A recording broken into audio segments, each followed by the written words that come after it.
Hello everyone, welcome back to Pavi designers. இன்னைக்கு நம்மளோட சேனலில் ஒரு 1300 இருக்க ஒரு ஆரி ப்ளவுஸ் டிசைன் எப்படி பண்ணுறது ஸ்டெப் பை ஸ்டெப்பாக பார்க்கலாம். ஒரு சில டிப்ஸ் எல்லாம் நான் இதில் சொல்லியிருக்கேன். கண்டிப்பாக அதை மறக்காமல் ஃபாலோ பண்ணிங்கன்னா உங்களுக்கும் ரொம்ப ஈஸியாக இருக்கும் பண்ணுறதுக்கு. ஃபஸ்ட்டு நம்ம எப்போவுமே செயின் ஸ்டிச் தான் போடுவோம். அந்த செயின் ஸ்டிச் வந்து நீங்கள் நார்மலான ஒரு ப்ளவுஸ், பேசிக் ப்ளவுஸ் பண்ணுறீங்க அப்படின்னா ஒரு 2 செயின் ஸ்டிச் 2 ரோ நீங்கள் வந்து போட்டுக்கலாம். அப்படிங்கும்போது உங்களுக்கு கரெக்டாக இருக்கும். இல்லை செமி ப்ரைடல் ப்ளவுஸ் எல்லாம் நீங்கள் பண்ணுறீங்க அப்படின்னா எந்த செயின் ஸ்டிச் வந்து நீங்கள் 3 to 4 3 அட்லீஸ்ட் இல்லைன்னா 4 வந்து நீங்கள் கொடுத்தீங்க அப்படின்னா உங்களுக்கு ஸ்டிச்சிங்க்கு கரெக்டாக இருக்கும். பார்க்குறதுக்கு உங்களுக்கு நல்லாவே நீட்டாக இருக்கும். ஆனால் நம்ம நெக்ஸ்ட் ஹெவியாக கொடுக்கும் போது அந்த ஃபஸ்ட்டில் இருக்க செயின் வந்து உங்களுக்கு அட்லீஸ்ட் ஒரு 3 to 4 பண்ணியிருந்தீங்க அப்படின்னா உங்களுக்கு வந்து ஸ்டிச்சிங்க்கும் ரொம்ப ஈஸியாக இருக்கும், பார்க்குறதுக்கும் நல்ல ஒரு லுக்காக இருக்கும். நெக்ஸ்ட்டு வந்து செயின் போட்ட அப்புறம் இந்த மாதிரி சுகர் பீட் ஒர்க், அதுக்கப்புறம் நான் 4 ஆட் பண்ணியிருக்கேன். அகெயின் வந்து நான் சுகர் பீட் கொடுத்துருக்கேன். இப்போ வந்து இதில் ஒரு ஸ்கேலப் டிசைன் மாதிரி இருக்கிறது தான் நம்ம பண்ண போகிறோம். அதுக்கு வந்து நம்மளுக்கு எவ்வளோ ரொம்ப குட்டியாக வேணும்னா அதுக்கு தகுந்த மாதிரி நீங்கள் ஒரு அட்டை அந்த மாதிரி கட் பண்ணி எடுத்துக்கலாம். நான் வந்து இன்றைக்கி ஒரு டானிக்கோட மூடி, வாட்டர் பாட்டில் மூடி, அந்த மாதிரி உங்களுக்கு எது வேணுமோ நீங்கள் அதை எடுத்துக்கலாம். அதாவது இந்த மாதிரி டிசைன்ஸ் எல்லாம் நீங்கள் பண்ணும்போது நீங்கள் நோட் பண்ண வேண்டிய விஷயம் என்ன அப்படின்னா உங்கள் ப்ளவுஸ் வந்து எவ்வளோ பெருசு இருக்குது.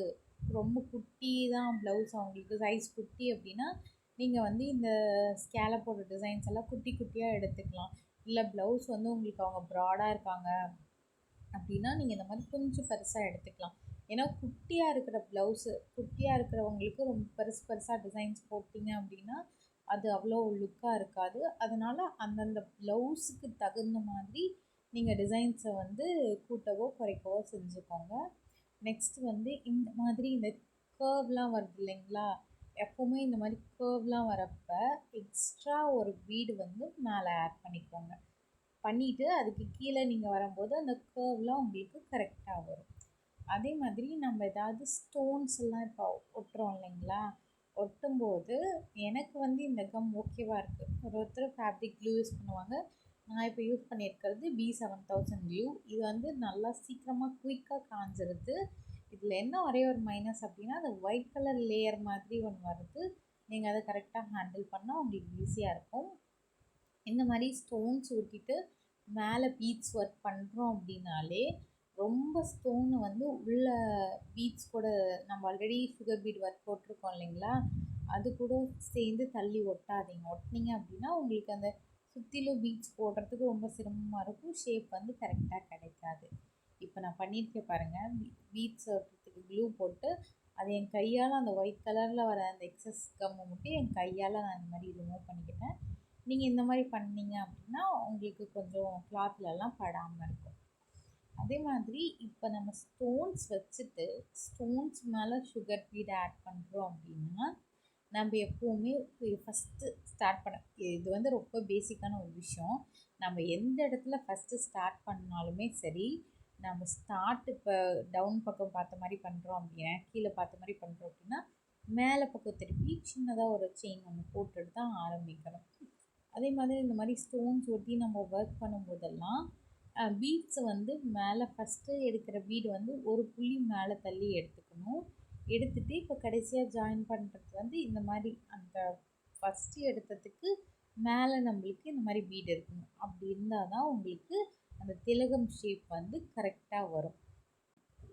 நான் கரெக்டாக ஏன் வந்து அந்தந்த பாயிண்ட்டை மட்டும் மென்ஷன் பண்ணுறேன் அப்படின்னா, நார்மலாக என்னோடய ஸ்டூடெண்ட்ஸ் என்னென்ன டவுட்ஸ் கேட்பாங்களோ, என்னென்ன மிஸ்டேக்ஸ் பண்ணுவாங்களோ அதை மட்டும் நான் உங்களுக்கு பாயிண்ட் அவுட் பண்ணி இந்த வீடியோவில் சொல்லியிருக்கேன்.